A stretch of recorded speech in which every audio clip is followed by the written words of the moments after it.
अच्छा, मैं दोबारा फिर माजी में जाऊंगा। ये बात दुरुस्त है कि जो शौकत खानम कैंसर हॉस्पिटल है उसमें आपके वालिद जनाब ख्वाजा मोहम्मद सफदर साहब के नाम पे एक कमरा वहाँ पे है? मेरे वालिद की वफ़ात भी इस मूजी मर्ज़ की वजह से हुई थी। उनको कैंसर था, 4-5 साल वो बीमार रहे।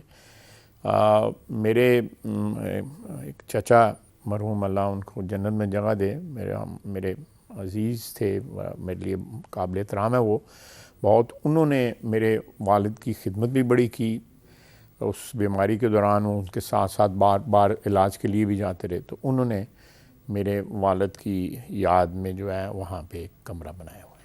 और ये भी सबको पता है कि शौकत खानम हॉस्पिटल के लिए ज़मीन जो है वो नवाज शरीफ साहब जी के दौर में दी गई थी।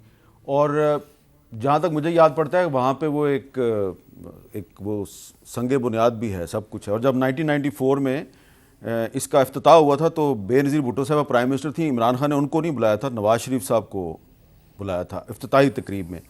लेकिन उस हॉस्पिटल के बारे में ख्वाजा आसिफ साहब ने एक बयान दिया 2012 में, और फिर इमरान खान साहब ने आप हद के इज़्ज़त का दावा कर दिया। अब ज़रा ये कहानी बताएं ना।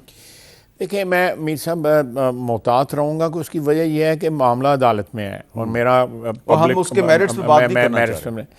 देखिए, ये 2000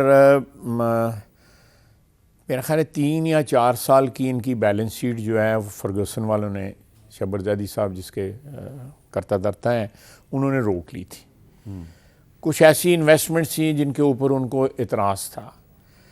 इन्वेस्टमेंट्स जो थी वो रियल एस्टेट में मुल्क से बाहर हुई, वो पैसे मुल्क में आए ना। इनके बोर्ड ऑफ डायरेक्टर के साथ वो इन्वेस्टमेंट थी और उसमें कुछ और लोग भी इन्वॉल्व थे। तीन बेसिकली उसमें पार्टनर्स थे। तो वो उस वजूहात पे कि बाकी पार्टनर्स ने लॉस डिक्लेयर करके अपनी इन्वेस्टमेंट राइट ऑफ कर दी थी। एक सिर्फ शौकत खानम की इन्वेस्टमेंट थी जो बाहर से पैसे चैरिटी से इकट्ठे किए हुए थे, वो इन्वेस्टमेंट जो है ये राइट ऑफ नहीं करते थे।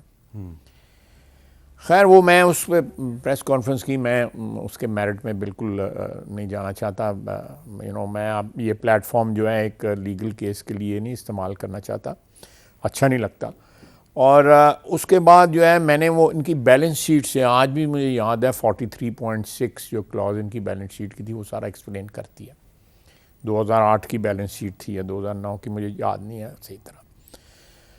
उसके अलावा एक दूसरी इन्वेस्टमेंट इन्होंने क्लाइमेट बॉन्ड्स में की, जब पाकिस्तान में जो है 13% टी बिल्स पे रेट था और इन्होंने मेरा ख्याल है सिंगल डिजिट के ऊपर वहाँ पे इन्वेस्टमेंट की हुई थी। तो मैंने उसके ऊपर प्रेस कॉन्फ्रेंस की, इन्होंने मेरे पे मुकदमा कर दिया।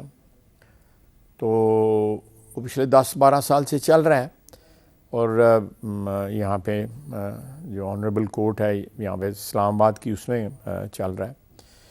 तो उसमें जिरा हो रही है। मेरे ख्याल एक और तारीख़ है, मेरे वकील, इनके वकील भी हाज़िर ना हुए। मेरे वकील जो है उनके घर के अंदर जो है उनकी बच्ची की जो है वो नीस की जो है वो को मंगनी थी, उसकी वजह से उन्होंने अपने आप को एक्सक्यूज़ किया था। तो ये मसला जो है मैं समझता हूँ कि इसमें कतई तौर पे शौकत खानम ने एक एज अदारे के तौर पे उसके ऊपर मैंने कोई किसी अटैक नहीं किया, लेकिन उसके लिए जो लोग खैरात देते हैं, ज़कात देते हैं, उनको हैंडल करने के ऊपर जो है ना, मैंने कहा कि उसकी जो एक तकद्दस है उस आपका भी यही ख्याल है कि शौकत खानम को बतौर एक हॉस्पिटल हमें अपनी सियासी बयानबाजी का निशाना नहीं बनाना चाहिए? बिल्कुल कतई तौर पे नहीं बनाना चाहिए। मैं तो उस करैक्टर पे या उस मैं पे कि अगर मेरे पास अमानत है किसी की जो मैंने उसने खैरात के लिए मुझे दी है, किसी ने भी, आपने मुझे पैसे दिए हैं कि यार शाम दोनों सियालकोट से हमारा तल्लुक़ है, आप कहें जी सियालकोट में जाके फ़लाँ चीज़ के ऊपर यार ये पैसे जो है ख़र्च कर देना। अब मैं उसको कहीं रियल इस्टेट में जाके सियालकोट किधर जाके प्लॉट ले ला होता, जो कोई मकसद ही फौत हो जाता है ना। और बजाय आप कहें जी वहाँ पे जाके जी आप फलाने हॉस्पिटल को दे दें सियालकोट में जो है पैसे, मैं वहाँ पे रियल एस्टेट का। अच्छा, और इसमें केस इमरान खान साहब ने आप पे किया हुआ है, आपने नहीं किया हुआ? नहीं, उन्होंने किया हुआ है। और फिर ये कहते हैं 2015 में जो है जो पैसे वापस आ गए, वो अब वो एक अलग वो है टॉपिक है। वो लाजमी तौर पे अदालत में उठाया जाएगा कि वो पैसे किस तरह आए, कहाँ से आए, उस दौरान क्या हुआ। उस वक्त डॉलर का रेट क्या था 2008 में, 2015 में क्या? चले हम भी इस पे बहस मेरा ख्याल है रहने दें। हाँ, रहने दें।